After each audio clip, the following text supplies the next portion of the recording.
I never thought a funeral could be the beginning of the biggest betrayal of my life, but there I was, standing in the rain outside St. Mary's Chapel in Portland, Oregon, watching them lower my grandmother's casket into the ground, completely unaware that my Uncle Richard was about to steal everything that was rightfully mine. My name is Sarah, and I'm 28 years old. I work as a graphic designer for a small marketing firm in Seattle, barely making ends meet in my tiny studio apartment that costs more than most people's mortgages. My grandmother, Eleanor, was the only family member who truly understood me, the only one who saw past my struggles and believed in my dreams. When my parents died in a car accident when I was 16, she took me in without hesitation. No questions asked, no resentment about the sudden responsibility. The Oregon coast was unusually gray that October morning, which seemed fitting for such a somber occasion. The wind whipped through the cemetery with an almost violent intensity, carrying the scent of pine trees and ocean salt mixed with the earthy smell of freshly turned soil. About 30 people had gathered around the gravesite, mostly elderly neighbors from Grandma Eleanor's tight-knit community in Cannon Beach, a few distant relatives I barely recognized from childhood Christmas cards, and of course, Uncle Richard with his perfectly pressed black suit that probably cost more than I made in a month. Richard had always been the golden child in our family, even though he lived 3 states away in Phoenix and visited maybe twice a year if we were lucky. He was a successful real estate developer, or so everyone believed, driving luxury cars and wearing expensive watches that caught the light even on that cloudy day. His social media was filled with photos of his Arizona mansion, complete with a crystal blue pool, 3-car garage, and manicured desert landscaping that must have cost a fortune to maintain. While I was struggling to pay student loans and rent, eating ramen noodles for dinner more nights than I cared to admit, Richard was posting photos of 5-star restaurants and weekend trips to Las Vegas. The contrast between our lives couldn't have been more stark, and I'd always assumed it was just because he was older, more established, better at the game of life than I was. After the service, everyone gathered at Grandma's cozy beach house, the same house where I'd spent countless summers learning to bake her famous chocolate chip cookies, where she taught me to paint watercolors on the back porch overlooking the Pacific Ocean. The house was a modest 2-bedroom cottage built in the 1960s, but its location was priceless. Sitting just 50 yards from the beach, it offered unobstructed views of Haystack Rock and the endless expanse of the Pacific. The house smelled like home, lavender from the garden, old books from Eleanor's extensive mystery novel collection, and the faint scent of the vanilla candles she burned every evening while doing crossword puzzles. Family photos covered every surface: my parents' wedding, my high school graduation, Eleanor and my grandfather Harold on their wedding day in 1962. That's when Richard pulled me aside into the kitchen, his expression suddenly serious, all traces of the grieving son act disappearing from his face. The kitchen was Eleanor's favorite room, with its vintage mint green appliances and windows that looked out over the garden she'd tended for 40 years. "Sarah, we need to talk about Eleanor's affairs," he said, straightening his silk tie with the kind of nervous gesture that should have been my first warning. "I know this is difficult timing, but there are some complications with the estate that we need to address immediately." I felt my stomach drop like I was on a roller coaster. "What kind of complications? I thought everything was straightforward." He pulled out a manila folder, the kind lawyers use for important documents, and set it on the kitchen counter next to Grandma's vintage KitchenAid mixer, the same mixer she'd promised to pass down to me someday. "Your grandmother changed her will 6 months ago, Sarah. She was getting older. Her judgment wasn't what it used to be." The words hit me like a physical blow, stealing the breath from my lungs. "What are you talking about? Grandma was sharp as a tack until the end. She was doing the Sunday crossword in pen just last week." Richard shook his head with what seemed like genuine sympathy, but I caught something cold in his eyes that made me uncomfortable. "I know you want to believe that, Sarah, and I understand why, but she was showing signs of dementia that you might not have noticed. Forgetting conversations, repeating stories, getting confused about dates and names. The family decided it was best if I handled her finances to protect her from making poor decisions." I stared at him, my hands beginning to tremble with a mixture of grief and anger. "The family? What family are you talking about, Richard? It's just you and me. There is no family council making decisions. Sarah, please try to understand. I know you're upset. Anyone would be in your situation. But the truth is your grandmother left everything to me. The house, the savings account, even her jewelry collection. She felt I was better equipped to handle the responsibility of managing such a substantial estate. He slid a document across the counter with the casual air of someone delivering routine news. This is a copy of the new will, properly witnessed and notarized by a licensed attorney. I grabbed the papers with shaking hands, scanning through legal jargon that might as well have been written in ancient Greek. The document was thick, filled with whereas clauses and legal terminology that made my head spin. But there it was, clear as day in black and white. Eleanor Margaret Henderson leaves her entire estate, including but not limited to real property located at 245 Ocean View Drive, Cannon Beach, Oregon, all bank accounts, investments, and personal property, to her son, Richard James Henderson. My name appeared only once in the entire document, receiving what was described as a small jewelry box and contents, valued at approximately $100 as a token of affection. A token of affection. 40 years of being Eleanor's granddaughter, 12 years of living in her house, countless summers and holidays and shared memories, reduced to a token of affection worth $100. This can't be right, I whispered, my voice barely audible over the sound of rain against the kitchen window and the murmur of funeral guests in the living room. She promised me this house just last month. She said it would be my security, my future. We talked about my plans to turn the spare room into an art studio. Richard's expression softened slightly, but his eyes remained calculating. I know she made promises, Sarah, but dementia patients often say things they don't mean. They make commitments they can't remember, plans they can't follow through on. The legal reality is what matters now, and this will was executed properly with full legal oversight. I'm sorry, but this is final. The funeral reception continued around us, but I felt completely isolated, like I was watching everything through thick glass. Neighbors who had known me since childhood continued to offer their condolences, sharing memories of how proud Eleanor was of my art, how she showed everyone my college graduation photos, how she bragged about my first job in Seattle. Each kind word felt like another knife in my heart, knowing I was about to lose the only place that truly felt like home. Mrs. Patterson from down the street squeezed my hand and said, "Your grandmother always said this house would be yours someday. She was so excited about your plans to move back to the coast." Mr. Chen from the post office mentioned how Eleanor had been asking about the best way to transfer property to family members. Even Father Murphy from St. Mary's commented on how Eleanor had recently updated her final arrangements and seemed very particular about ensuring her wishes were followed exactly. Every conversation felt like evidence that something was terribly wrong with Richard's story, but I didn't know how to process what I was hearing. Grief and shock had left me feeling disconnected from reality, unable to think clearly about what was happening. As evening approached and guests began to leave, I found myself alone in Grandma's bedroom, surrounded by her things. Her reading glasses still sat on the nightstand next to a half-finished crossword puzzle. The Sunday Times puzzle she'd been working on the morning she had her heart attack. Her closet still smelled like her favorite perfume, White Shoulders, the same scent she'd worn for 40 years, ever since my grandfather Harold had given it to her for their 5th wedding anniversary. The room was exactly as she'd left it.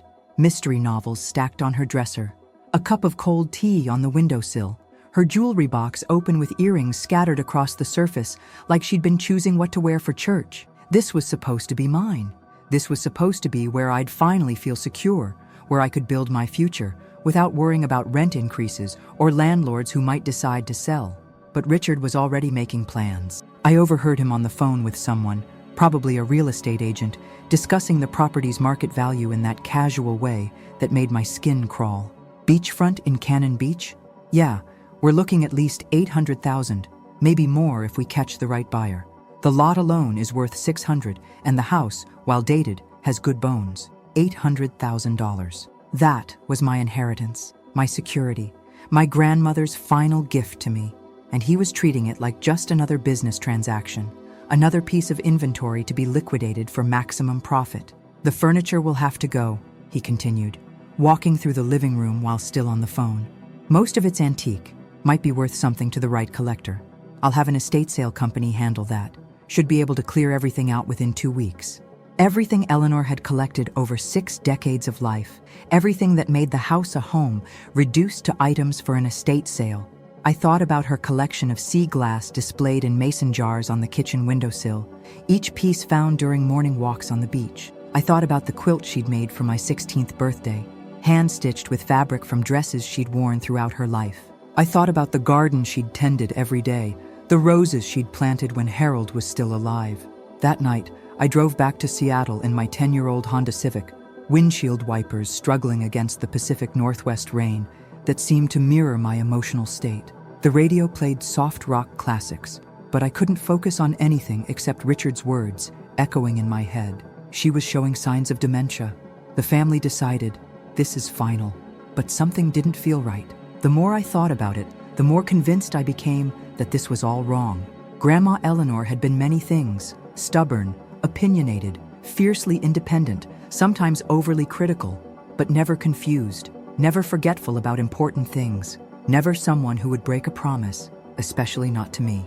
Just 3 weeks before she died, we'd had a long phone conversation about my work, my dreams of starting my own design studio, and her plans to leave me the house so I could finally have the stability I'd never known. She'd been excited about the idea of me moving back to Cannon Beach, talking about how I could convert the garage into a proper studio space and maybe even teach art classes to local kids. That house has been in our family for 60 years, she'd said, her voice strong and clear, filled with the kind of conviction that comes from absolute certainty.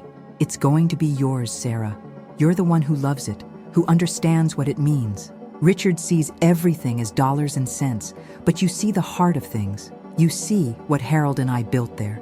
Sitting in my cramped Seattle apartment that night, surrounded by unpaid bills, student loan statements, and packages of ramen noodles that had become my primary food source, I made a decision that would change everything.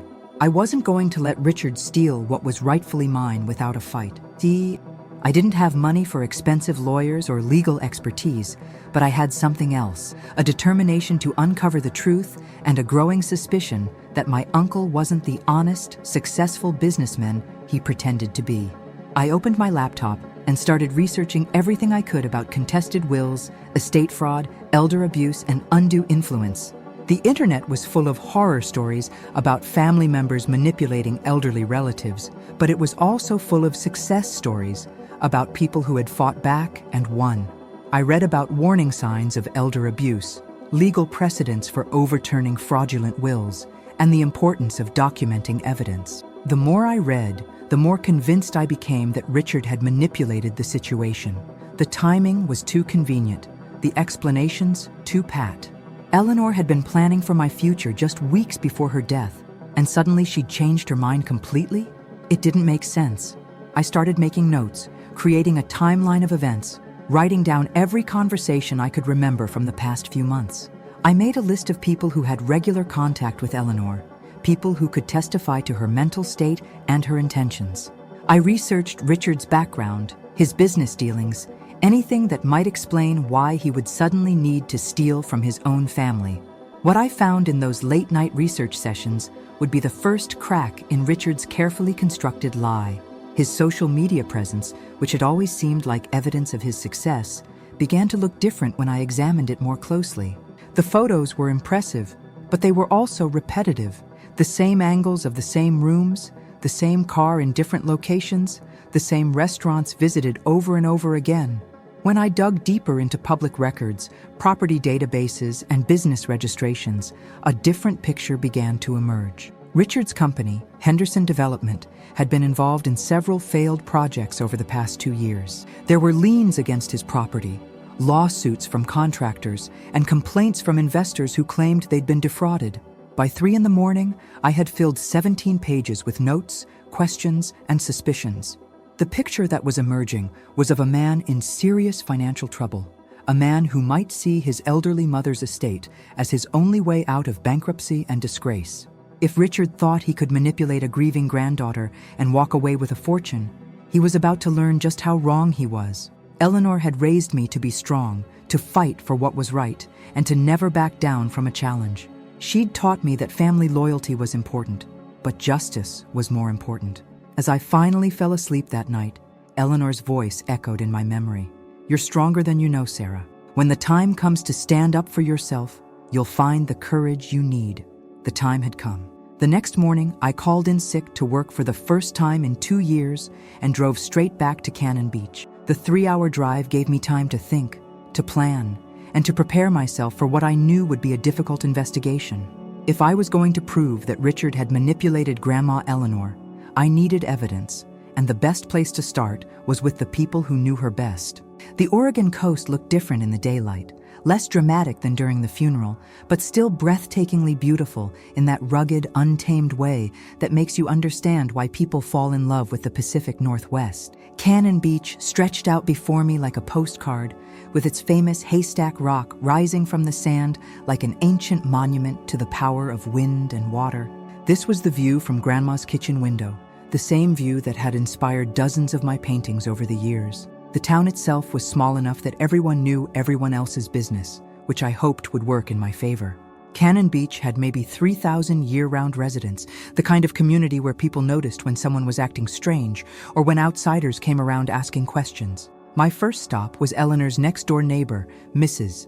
Abernathy, an 82-year-old retired librarian who had been Grandma's best friend for over 20 years. Her small cottage was identical to Eleanor's in architecture, part of a development built in the early 1960s, but painted a cheerful yellow that reminded me of sunshine even on cloudy days. "Sarah, dear," Mrs. Abernathy opened the door before I could even knock, her silver hair perfectly curled despite the early hour. She was one of those women who never left the house without being fully dressed and put together, a remnant from an era when appearances mattered more than comfort. "I was hoping you'd come by. I've been thinking about you constantly since the funeral. Come in, come in. I've got coffee brewing and some of Eleanor's favorite blueberry scones. I made them from her recipe." Her living room was a museum of mid-century domesticity, warm and cluttered with decades of memories, family photos covering every surface, handmade quilts draped over furniture that had probably been purchased in the 1970s, and shelves lined with mystery novels organized by author and publication date. The coffee smelled like home, rich and strong, and for a moment, I felt some of the tension leave my shoulders. "Mrs. Abernathy, I need to ask you about Grandma's last few months. This might sound strange, but did she seem confused to you? Forgetful? Different in any way?" The elderly woman's expression immediately sharpened, her eyes narrowing with the kind of intelligence that had made her a formidable librarian for 40 years. "Confused? Eleanor Henderson?" That woman could remember what she wore to her high school graduation, the exact recipe for every dish she'd ever cooked, and the birthday of every person she'd ever met. "Why would you ask such a thing?" I explained Richard's claims about dementia, watching Mrs. Abernathy's face grow increasingly angry as I spoke. Her reaction was immediate and visceral, the kind of indignation that comes from hearing someone malign a dear friend's memory. "That's absolute nonsense," she said firmly, setting down her coffee cup with enough force to rattle the saucer. "Eleanor and I played bridge every Tuesday until 2 weeks before she passed. Her mind was sharp as ever. She beat me at Scrabble just last month, using words I had to look up in the dictionary. Obfuscate, perspicacious, surreptitious. She always did have a better vocabulary than the rest of us. But Richard said the family noticed signs." "What family?" Mrs. Abernathy interrupted, her voice rising with indignation. "That man visited maybe twice a year, and when he did, Eleanor would complain to me about how he only wanted to talk about money. Richard thinks I should sell the house and move to one of those retirement communities," she'd say. "As if I'd leave the place where Harold and I were so happy. As if I'd abandon the garden we planted together." This was exactly what I hoped to hear, but I needed more than one person's testimony. Even the most well-intentioned neighbor might be biased in favor of a friend's memory. Who else spent time with her regularly? Who else could speak to her mental state? Mrs. Abernathy was eager to help, pulling out a small address book and rattling off names like she was reading a roll call. Dr. Martinez at the clinic saw her every month for her blood pressure medication. She never missed an appointment. Janet at the post office chatted with her daily when she picked up mail. Eleanor was there every morning at exactly 9:30, like clockwork. And of course, there's Father Murphy at St. Mary's. Eleanor never missed Sunday service, even when she had that terrible cold in September. She paused, thinking, "Oh, and there's Marcus at the hardware store." Eleanor was always working on some project around the house. Just last month, she bought supplies to repair the back porch railing. Said she wanted everything perfect for when you moved back home. The phrase hit me like a punch to the gut. When I moved back home? Oh yes, dear. Eleanor was so excited about your plans to leave Seattle and start your art studio in Cannon Beach. She talked about it constantly. Said she was going to convert the garage into a proper workspace for you, with good lighting and ventilation for your paints and canvases. I spent the rest of the morning visiting each person Mrs. Abernathy had mentioned, and their stories painted a consistent picture of a woman who was mentally sharp, physically active, and making specific plans for the future, plans that included me. Dr. Martinez, a kind Hispanic man in his 50s who had been practicing family medicine in Cannon Beach for 20 years, was particularly adamant about Eleanor's mental state when I met with him at his small clinic on the edge of town. "I've been treating elderly patients for 2 decades, he said, reviewing Eleanor's medical file in his office, decorated with children's drawings and thank you cards from grateful patients. I know the signs of cognitive decline, memory loss, confusion, changes in judgment, difficulty with familiar tasks. Eleanor showed none of them. She remembered her medications, kept track of her appointments, could discuss current events in detail, and was making complex plans for home improvements." He pulled up her chart on his computer, showing me her recent visits. "Look at this. Just 6 weeks before she died, Eleanor came in asking about the best ways to child-proof a house. Said she was hoping for great-grandchildren someday and wanted to be prepared." Does that sound like someone with dementia? Child-proof a house? She was thinking ahead, planning for your future family. She talked about you constantly, Sarah. How proud she was of your art. How excited she was about you moving back to Cannon Beach. If someone told you she had dementia, they were either mistaken or lying. Janet at the post office confirmed that Eleanor had been organizing her finances just weeks before her death, even asking about the best way to mail important documents. The post office was a small building that served as the town's unofficial community center, where locals gathered to catch up on gossip and share news. "She was planning something," Janet said, sorting through mail behind the counter while we talked. Janet was a woman in her 60s who had worked at the post office for 30 years and knew everyone's business. Said she had important papers to send to Seattle. Legal documents, she called them. Asked about certified mail, return receipts, the whole 9 yards. Never did say what specifically, but she seemed very concerned about making sure they got to the right person. Did she mention who she was sending them to? Said it was for family, but she was being secretive about it. Eleanor wasn't usually secretive about anything. She was one of the most straightforward people I knew, but these documents seemed different, important. She came back 3 times asking about delivery confirmation and insurance. By the time I finished talking to everyone on Mrs. Abernathy's list, I had spoken to 8 different people who all told the same story. Eleanor Henderson was mentally sharp, physically active, and making specific plans right up until the day she died. She was excited about my future, looking forward to my return to Cannon Beach, and actively preparing the house for my eventual residence. But I still needed to understand how Richard had managed to change the will without anyone knowing, especially if Eleanor was as mentally competent as everyone claimed. That's when I remembered something from the funeral reception. I had overheard Richard talking to a man in an expensive suit, someone who looked like a lawyer but didn't seem to fit with the small-town atmosphere of Cannon Beach. They had been discussing paperwork and something about keeping things quiet until after the service. At the time, I'd assumed it was normal estate business, but now it seemed suspicious. I decided to drive to the county courthouse in nearby Tillamook to research the will filing. The building was a modest brick structure that looked like it had been built in the 1960s, surrounded by towering Douglas fir trees that made the parking lot feel like a forest clearing. Inside, fluorescent lights buzzed overhead, and the air smelled like old paper and industrial carpet cleaner. A helpful clerk named Maria, a middle-aged Latina woman with kind eyes and infinite patience, showed me how to access public records. She had been working at the courthouse for 15 years, and had seen every kind of family drama imaginable. Wills are typically filed within 30 days of death, she explained, pulling up Eleanor's case on her computer terminal. Here we go. Eleanor Henderson, died October 8th, will filed October 15th by attorney William Garrett of Garrett and Associates. The name didn't ring a bell, but when Maria showed me the filing details, something immediately caught my attention.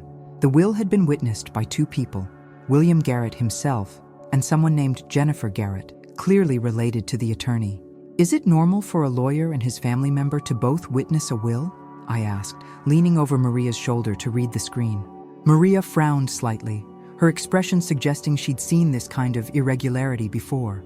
It's not illegal, but it's unusual and potentially problematic. Most attorneys prefer independent witnesses to avoid any appearance of impropriety. It's a basic ethical practice. You want witnesses who have no stake in the outcome. She pulled up more details, and my heart started racing as I read the information. The will had been supposedly signed on April 15th, but according to the digital filing timestamp, the document had been created on October 6th, just 2 days before Eleanor died. The creation date and signing date didn't match. Could someone have backdated a will? I asked, trying to keep my voice steady despite the adrenaline coursing through my system. Theoretically, yes, but that would be fraud, major fraud. You'd need pretty compelling evidence to prove something like that, though. Courts don't like to overturn wills without strong proof of wrongdoing. Maria printed out copies of all the documents for me, and I left the courthouse with a growing certainty that Richard had orchestrated an elaborate deception. The evidence was circumstantial but damning.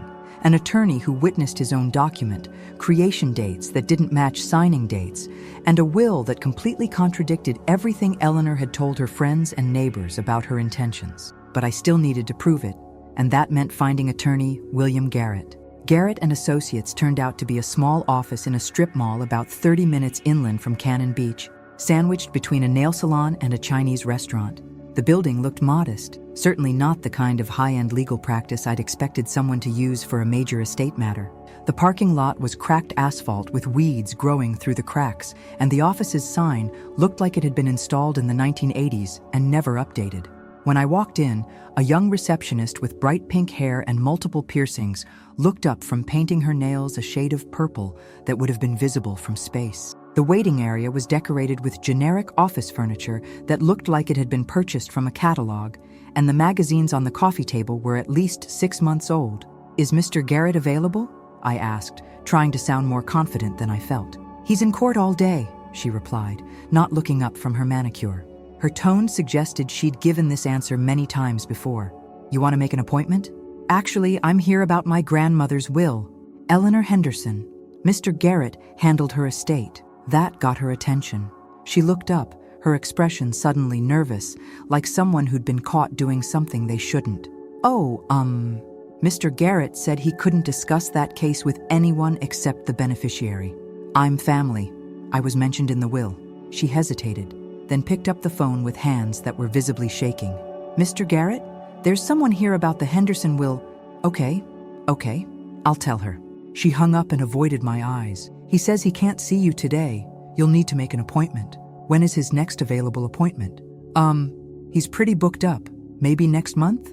But as I turned to leave, I noticed something on her desk that made my blood run cold. Next to her nail polish was a business card holder, and the top card wasn't for Garrett and Associates. It was for Henderson Development, Richard's company in Phoenix. The receptionist noticed me staring and quickly flipped the cards over, but it was too late. I had seen enough to confirm what I'd been suspecting. Richard and attorney Garrett had some kind of business relationship that went far beyond a simple will preparation. "Actually," I said, turning back to face her, "I'd like to schedule that appointment after all. How about we start with next week?" I don't think Mr. Garrett is taking new clients right now," she stammered, clearly flustered by my persistence. "I'm not a new client. I'm family of an existing client. Surely he can spare 15 minutes to discuss a will he prepared."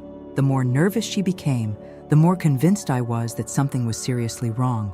An honest lawyer handling a straightforward will wouldn't be avoiding the deceased's family members. There would be no reason for secrecy or evasion.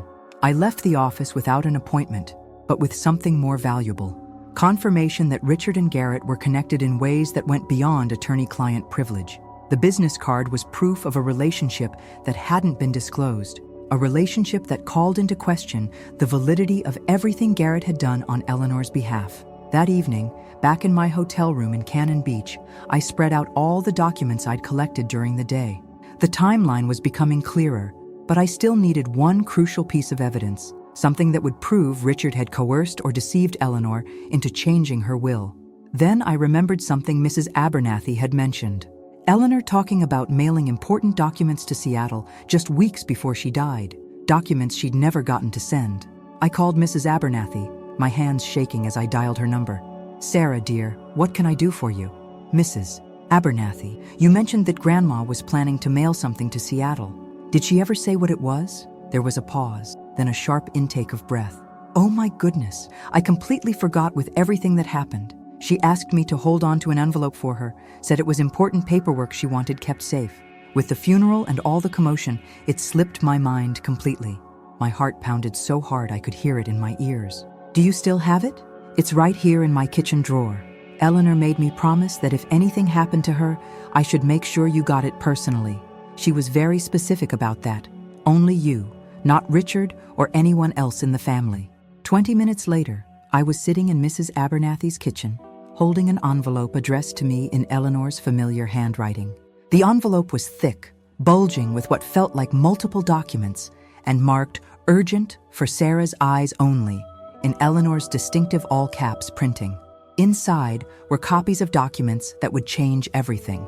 The original will leaving everything to me, dated just 2 months before Eleanor died, along with a handwritten letter that would expose Richard's lies once and for all. But most importantly, there was evidence that Eleanor had been planning to fight back against Richard's manipulation, and she documented everything. My hands trembled as I unfolded Eleanor's letter, written in her distinctive handwriting with the fountain pen she'd used for decades, the same burgundy Parker pen my grandfather Harold had given her for their 10th wedding anniversary.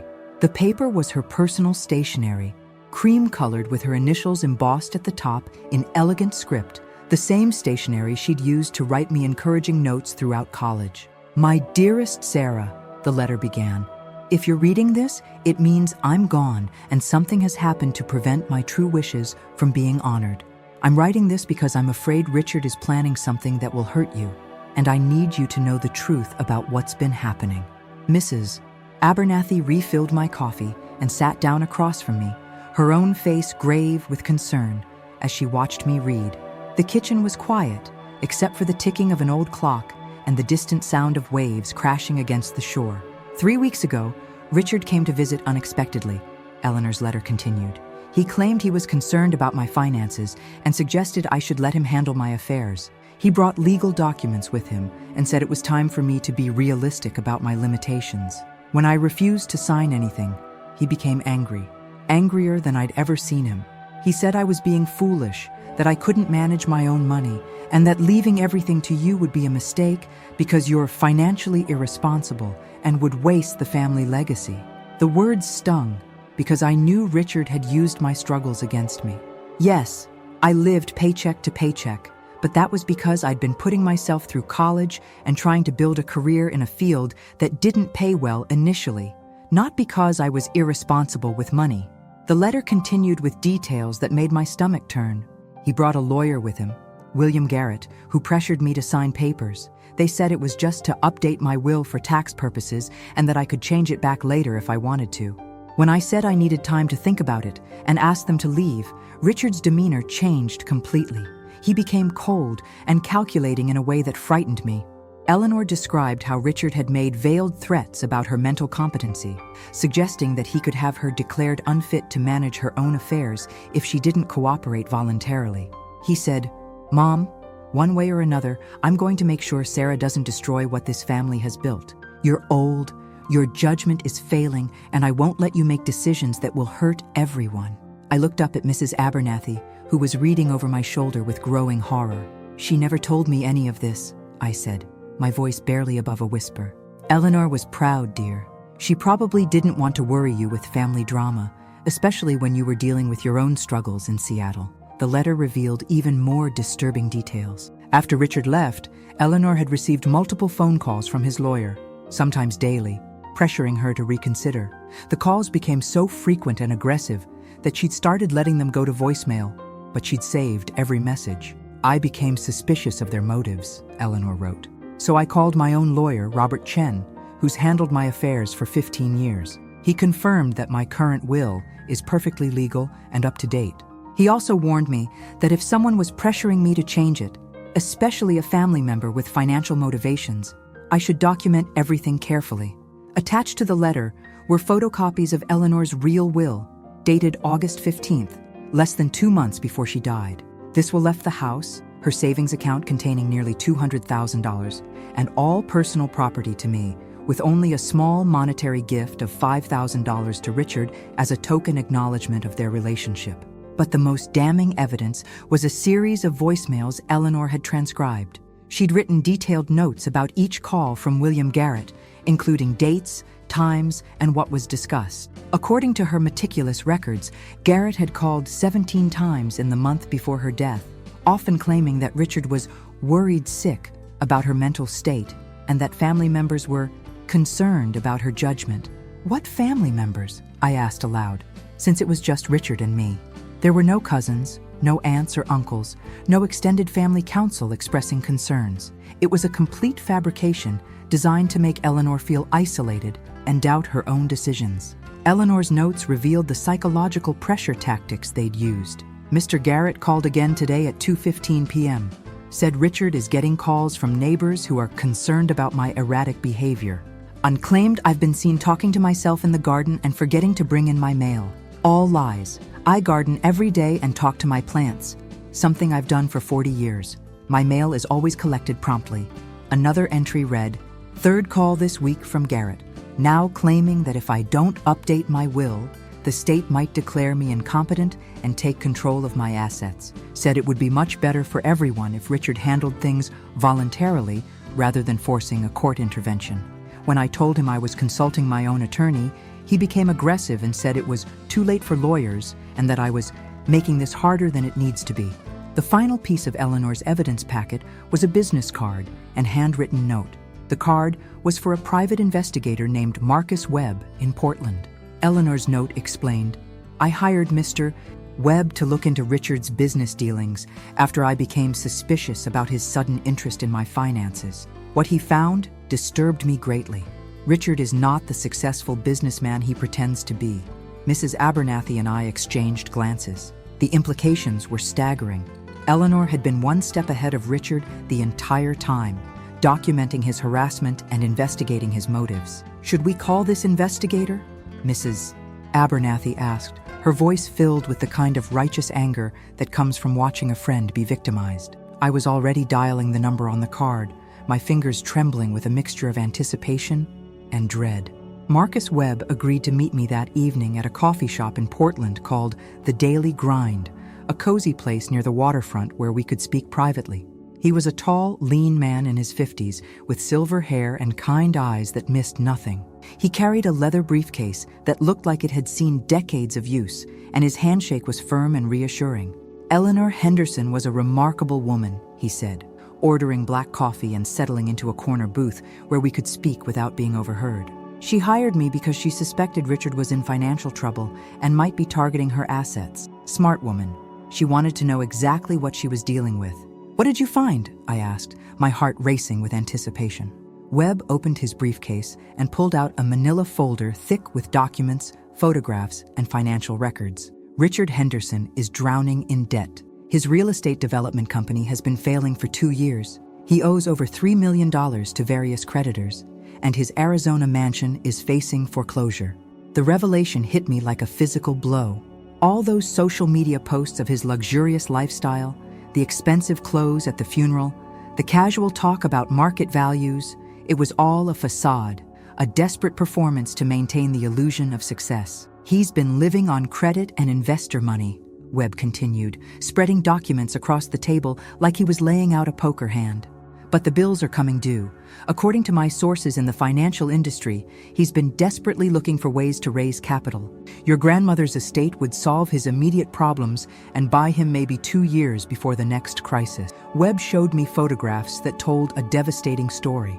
Richard's property with multiple foreclosure notices posted on the front door, court documents showing lawsuits from contractors who hadn't been paid, and complaints from investors who claimed they'd been defrauded.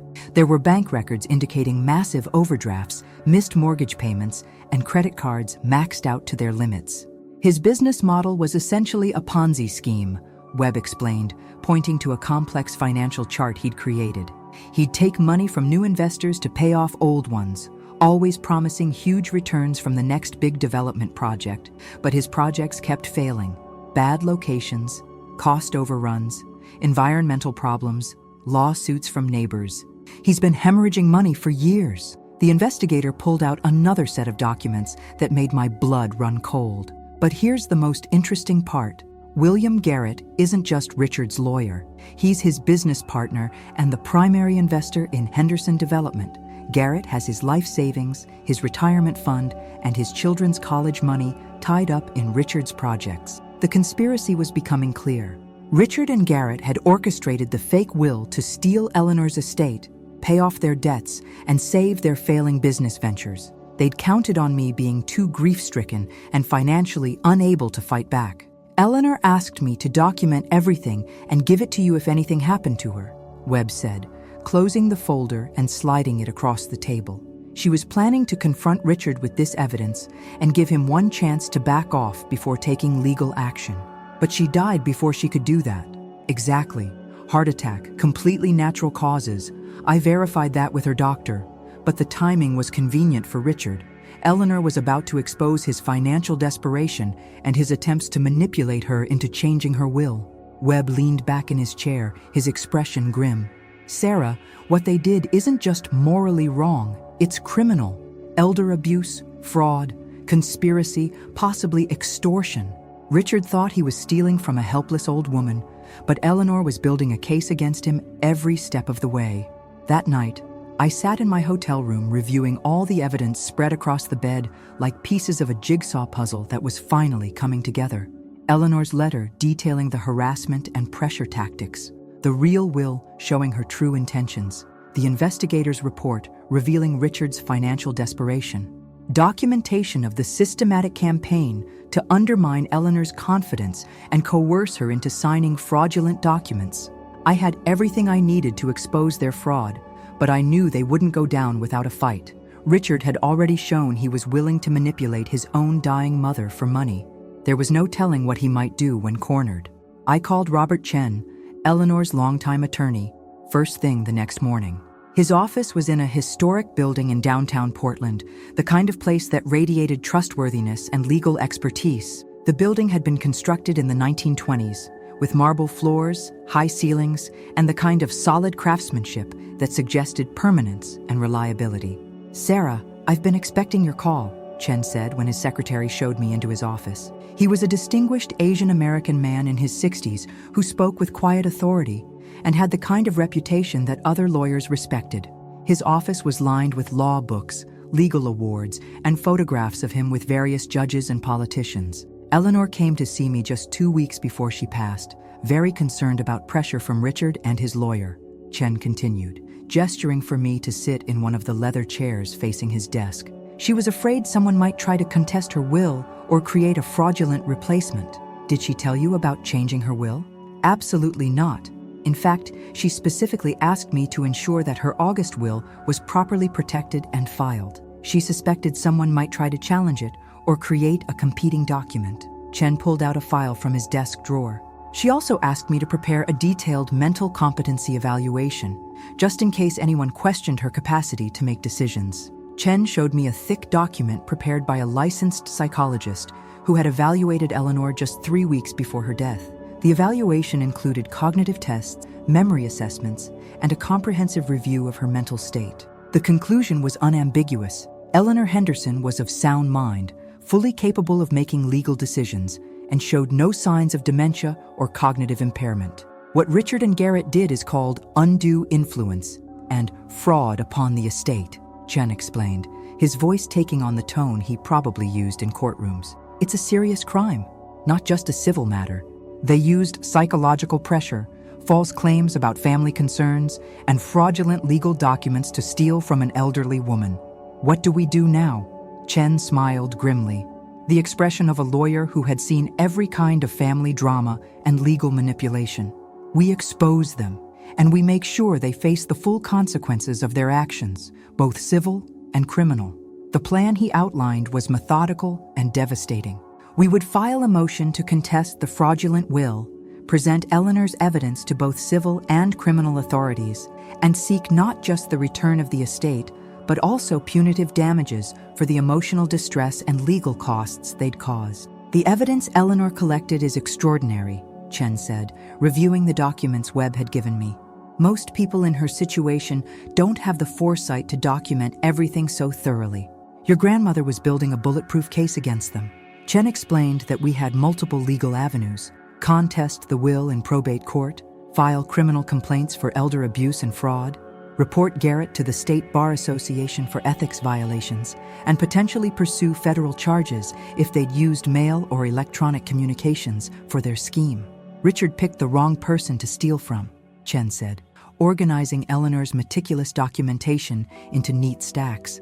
"Your grandmother was sharper than he ever gave her credit for, and she was determined to protect you even after her death." As I left Chen's office that afternoon, I felt something I hadn't experienced since Eleanor's death: hope mixed with anticipation. The evidence was overwhelming, the legal strategy was sound, and justice was finally within reach. But I also knew that confronting Richard would be the hardest part of this entire ordeal. He'd stolen from his own family, manipulated a dying woman, and tried to leave me with nothing but a $100 jewelry box. Tomorrow, I would have to face him with the truth and watch his carefully constructed lies crumble around him. The Oregon coast stretched out before me as I drove back to Cannon Beach, but for the first time in weeks, the gray sky seemed to be clearing. Eleanor's house stood waiting in the distance, and soon it would truly be mine, not because of any fraudulent will or legal manipulation, but because I'd fought for the truth and refused to let her memory be dishonored by greed and deception. That evening, I sat on Eleanor's back porch with Mrs. Abernathy, sharing a bottle of wine and watching the sunset paint the Pacific Ocean in shades of gold and pink. The elderly woman had become my unofficial partner in seeking justice, and her support meant more to me than she could know. "Eleanor would be so proud of you," Mrs. Abernathy said, raising her glass in a toast. "She always said you had more strength than you realized." "I just hope I'm doing the right thing," I replied, feeling the weight of responsibility that comes with fighting for justice. Part of me feels guilty about destroying Richard's life. "Sarah, dear, Richard destroyed his own life through greed and dishonesty. You're just making sure Eleanor's wishes are honored and that justice is served.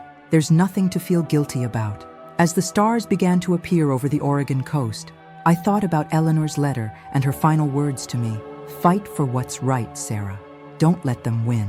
Tomorrow, the real confrontation would begin, and I would finally have the chance to honor her memory by exposing the truth. The confrontation happened on a crisp November morning, exactly 1 month after Eleanor's funeral.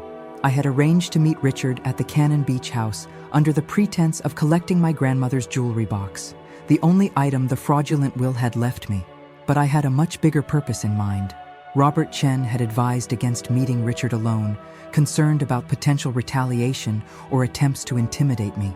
But I wanted to see his face when I revealed what I knew, wanted to give him one chance to confess before we unleashed the full force of the legal system against him.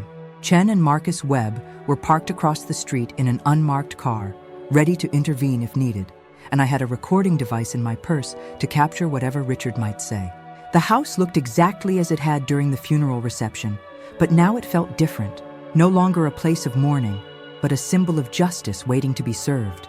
Richard's silver Mercedes was already in the driveway, gleaming despite the overcast weather, a stark reminder of the lifestyle he'd been desperately trying to maintain through fraud and deception. I found him in Eleanor's living room, measuring windows with a contractor's tape measure and making notes on a tablet. He was dressed casually but expensively.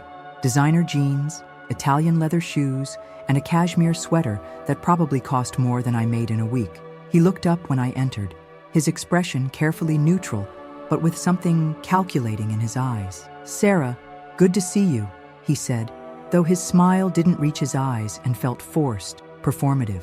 "I was just getting some measurements for the estate sale company. We should be able to get the house on the market within the month. The real estate agent thinks we can get $850, maybe $900,000 if we stage it properly." The casual way he discussed selling Eleanor's home, the place where she'd spent 60 years of her life, made my stomach turn. But I kept my voice steady and my expression neutral. "Actually, Richard, I don't think that's going to happen." Something in my tone made him stop measuring and look at me more carefully. The fake friendliness disappeared from his face, replaced by wariness and what might have been fear. "What do you mean by that?" he asked, setting down the tape measure and giving me his full attention. I set my purse on Eleanor's coffee table, the same table where she used to do crossword puzzles every morning, and pulled out Eleanor's letter, watching his face as recognition dawned. The color drained from his cheeks like water running out of a bathtub, and for the first time since I'd known him, Richard Henderson looked genuinely afraid. "Where did you get that?" he asked, his voice barely above a whisper, all pretense of confidence evaporating. "Eleanor left it with Mrs. Abernathy, along with quite a few other interesting documents," I said, my voice growing stronger with each word. "Did you really think she wouldn't figure out what you were planning? Did you think she was as helpless and confused as you told everyone?" Richard sat down heavily in Eleanor's favorite armchair, the same chair where she'd read me bedtime stories as a child, where she'd taught me to knit, where she'd comforted me after my parents died.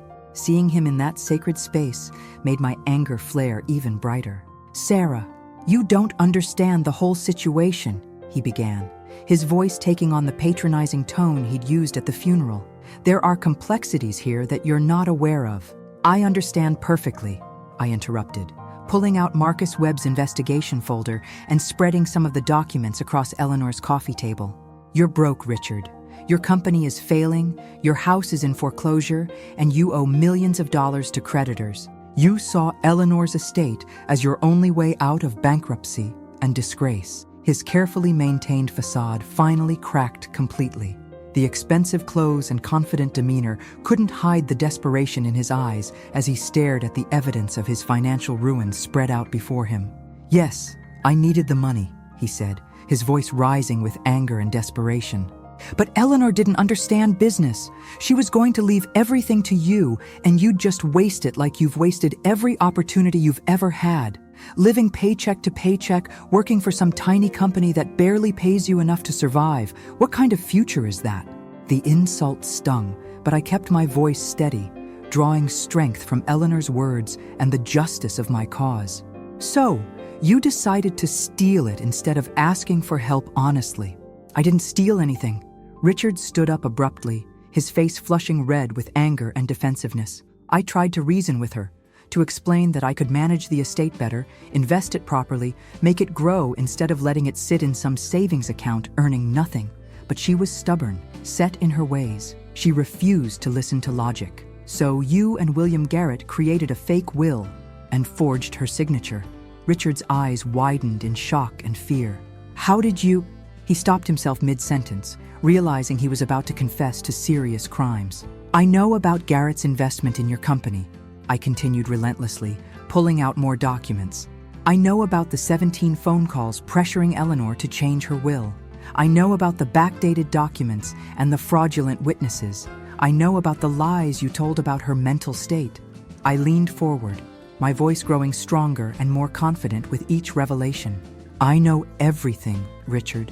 He was quiet for a long moment, staring out the window at the ocean where Eleanor had watched countless sunsets, where she'd found peace and contentment for 60 years. When he finally spoke, his voice was defeated, hollow. "You have no idea what it's like to watch everything you've worked for disappear," he said, his shoulders sagging with the weight of his failures. 30 years building a business, creating something from nothing, and it's all gone because of one bad development deal, one environmental lawsuit that destroyed everything. So you decided to destroy Eleanor's final wishes and steal my inheritance to save yourself? I thought if I could just get through the next year, pay off the immediate debts, I could stabilize everything and make it right somehow. Maybe help you later, once the business was back on solid ground. Maybe even pay you back with interest. That's not your decision to make. The anger I'd been controlling finally burst out, fueled by weeks of grief, betrayal, and righteous indignation. Eleanor wanted me to have that house, that security. She wanted me to have the chance you've already had and thrown away through your own poor decisions. Richard looked up at me with something that might have been shame or maybe just self-pity. "Sarah, if you expose this, I'll go to prison. My life will be over. Everything I've worked for, everything I've built, will be destroyed." "Your life is already over, Richard," I said, surprised by the strength in my own voice. "You destroyed it yourself through greed and dishonesty. The question now is whether you're going to take responsibility for what you've done or make me drag you through the courts and expose every sordid detail to the world. That's when Chen and Webb entered the house, having heard raised voices from their surveillance position across the street. Richard's face went completely white when he saw the attorney and investigator, understanding immediately that this wasn't just a family confrontation, but the beginning of serious legal consequences. "Mr. Henderson," Chen said formally, his voice carrying the authority of 3 decades practicing law, "I'm Robert Chen, Eleanor Henderson's attorney. I believe you know why we're here." Richard couldn't answer. The evidence was overwhelming, and we all knew it. There was no explanation that could justify what he'd done, no legal theory that could make elder abuse and fraud acceptable. "You have 2 choices," Chen continued, his tone professional but implacable. "You can voluntarily relinquish all claims to the estate, admit to the fraud, and cooperate with authorities in hopes of receiving some consideration for your honesty. Or we can file criminal charges immediately and let the courts sort it out through a very public trial that will destroy what's left of your reputation." "What happens if I cooperate?" Richard asked quietly, his voice barely audible. "You'll still face charges for fraud, elder abuse, and conspiracy," Chen replied matter-of-factly. "But cooperation might result in a lighter sentence and the possibility of plea bargaining. You'll also be required to pay restitution for legal costs, emotional damages, and any other expenses related to your crimes." Webb stepped forward, adding his perspective as someone who had investigated Richard's financial situation thoroughly. "Mr. Henderson, we have documented evidence of every crime you committed: the fraudulent will, the harassment of your mother, the conspiracy with William Garrett. Fighting this will only make things worse for you." Richard looked around Eleanor's living room one last time, taking in the family photos that showed happier times, the handmade quilts that represented decades of love and care, the lifetime of memories that would never belong to him. His shoulders sagged as the full weight of his situation finally hit him. "I'll cooperate," he said finally, his voice barely a whisper. "I'm tired of lying. I'm tired of pretending everything is fine when it's all falling apart." The legal proceedings that followed were swift and decisive, aided by Eleanor's meticulous documentation and Richard's cooperation. He signed a detailed confession admitting to conspiracy to commit fraud, undue influence on an elderly person, forgery, and elder abuse. The confession laid out the entire scheme in devastating detail: how he and Garrett had pressured Eleanor, created fraudulent documents, and attempted to steal her estate. William Garrett was arrested at his office the same day, facing disbarment and criminal charges that would likely result in several years in prison. His business partnership with Richard was exposed, showing how his financial desperation had led him to violate every ethical standard of his profession. The fraudulent will was officially invalidated by the probate court, and Eleanor's true will, the one she'd carefully prepared with Robert Chen, was probated exactly as she had intended. The house, the savings account containing $200,000, and all personal property came to me, just as she had promised during our last conversation. But the real victory wasn't financial. It was knowing that Eleanor's memory had been honored and that her wishes had been respected despite Richard's attempts to subvert them. It was the knowledge that justice had been served and that elder abuse had serious consequences. The media attention was intense but brief. Local newspapers covered the story as an example of elder abuse, and a few national outlets picked it up as a cautionary tale about family greed. Richard's mugshot appeared in several publications, a far cry from the successful businessman image he'd cultivated on social media. Richard ultimately served 18 months in minimum security prison and was ordered to pay $75,000 in restitution to cover legal costs, court fees, and damages for emotional distress. His business declared bankruptcy within weeks of his arrest, and he lost everything he'd tried so desperately to save: the Arizona mansion, the luxury cars, the lifestyle that had been built on borrowed money and false promises. William Garrett was disbarred permanently and served 2 years in state prison, his legal career destroyed and his own investments in Richard's company worthless. The State Bar Association used his case as an example in ethics training, showing how financial desperation can lead lawyers to betray their professional obligations. 3 months after the legal resolution, I was sitting on Eleanor's back porch, watching the sunset paint the Pacific Ocean in shades of gold and pink that seemed more vibrant than ever before. I'd quit my job in Seattle and moved to Cannon Beach permanently, using part of Eleanor's savings to start my own graphic design studio in a small office downtown. The house felt alive again, filled with my art supplies, new furniture mixed carefully with Eleanor's antiques, and the dreams of a future I could finally afford to pursue.